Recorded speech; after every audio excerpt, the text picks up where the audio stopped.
aviation, one could specialize in healthcare. Now these are verticals, you know.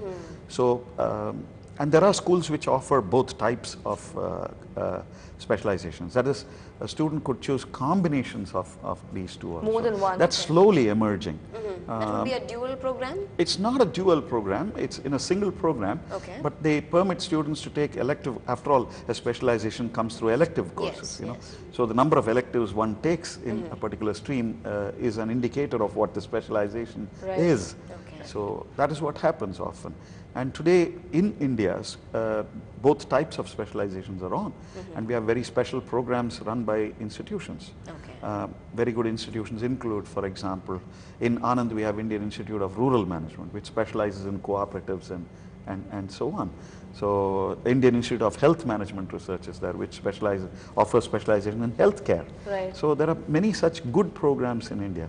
But a student has to take a call, you know, whether one wants to go for a specialization at an early age in life, especially in a vertical, or take a vertical specialization much later and take a general management degree up front. Right. Now, Kasturi, you are a student from IIT. So how do you exactly derive values from such specialization courses? I mean, specialization courses would suit someone who has like a background experience on that industry. For example, if I've worked in retail for 10 years, I would naturally want to specialize in retail or in healthcare. But for a guy with 2 years experience, he would not even understand completely what retail or what all things come under retail, or what are things that come under healthcare. So I would suggest people to look at more broad-based courses to start their careers with. Of course, if you have a background experience, you could always go for a specific course. But for a fresher or with a 2-3 years experience profile, you should always go with a broad-based course so that you can specialize whenever you want to. Right. Professor Ganesh, with so many opportunities, exactly what range of pay package can a student expect once he passes out? That's like asking the question, what's the price of a pen? You know, you get it for 50 paise to even 5 lakh rupees. You know, but so, very broadly, if you can tell us. Yeah, it varies. Typically, it could range from about 20,000 a month at the lower end, to it can even go up to say a crore a year, which one of our IIT Madras alumni had got after graduating from IIM Ahmedabad. So the range is very, very large. You know, if you're looking at typical salary scales from good schools, they would range from about 7.5 lakhs per annum to about 15 lakhs per annum. I would say that's the model class. You know, that's what would happen. Now, we've been getting a lot of questions from our viewers who've been tuning into this segment. So let's take you through some of those questions. Rajesh Sundaram from Mylapore writes in, saying that he is doing his 4th year mechanical engineering and he would like to do his MBA. Which course would be ideal for him? Well, Rajesh is obviously a fresher. So if he's very keen on jumping into an MBA straight away, it's better to go for a general MBA rather than trying for one of these specializations. And even if Rajesh is keen on claiming a specialization, say after the 1st year, then he should make a choice based on his experience in the 1st year, you know, as to what are the courses he has related to well. See, eventually the company where one works can identify the strengths of a young person. Yes, you know, very true. there are people with whom you're working, they observe you, and they can observe strengths that even the individual concerned may not realize. You know? So very often our friends tell us, look, you seem to be very strong in this area, you know, why don't you try this? And that matters a lot in one's own professional career and growth in one's career. Where can you deliver great excellence? You know, that question can be answered only by identifying one's own strengths specifically, you know.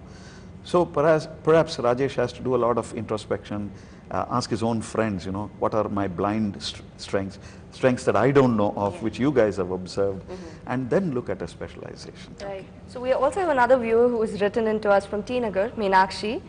She's doing her BSc with chemistry as her major, and she would like to do an MBA program in hotel management or health management, and she wants to know about the job opportunity in this field. Yeah. Both of these domains, that is healthcare as well as hospitality, tourism, hotels, etc., are growing very, very sharply in India right now. You know, healthcare tourism, in fact, is a very big phenomenon in India nowadays, you know. So I would say in terms of gaining a career in this domain, in this sector, it should not be much of a problem for her. And there are good programs. In Chennai, I do know that for healthcare, we have the Ramachandra University, which offers a good MBA program in healthcare. Hotel management, I do not know the names of the institutions, but I'm aware that there are a couple of institutions in Chennai which offer hotel management also. But I do have friends who have worked for the Taj Group who have gone through formal programs in hotel management run by some of these specific hotel groups also. You know, Welcome Group runs a hotel management program. I believe there is a very good program in Gwalior, Indian Institute of Tourism and this thing, hospitality management. So there are some good programs like that in our country. Chennai also is growing very, very well on this. On these programs. Okay. So final thoughts from you about to students who might be aspiring for this course. What would you like to say? My advice would be try to gain work experience first. I know it may not be possible in every case, but do your best to gain some work experience so that you can absorb the lessons better. And the transformation that will happen to you when you take up the MBA course after work experience is different and better than when you jump in to an MBA program as a fresher, you know. Okay. But if you don't have an option and you say that, look, there are family conditions and there are other conditions which force me to get into an MBA program right now, well, it's all right, it's not bad. India does have many good institutions. Yes. Just prepare very well. There are very good institutions that help you prepare for these exams. Okay. It needs a lot of hard work. I'd say typically 4 to 5 hours of extra work per day, just honing your speed and your accuracy in taking these aptitude tests.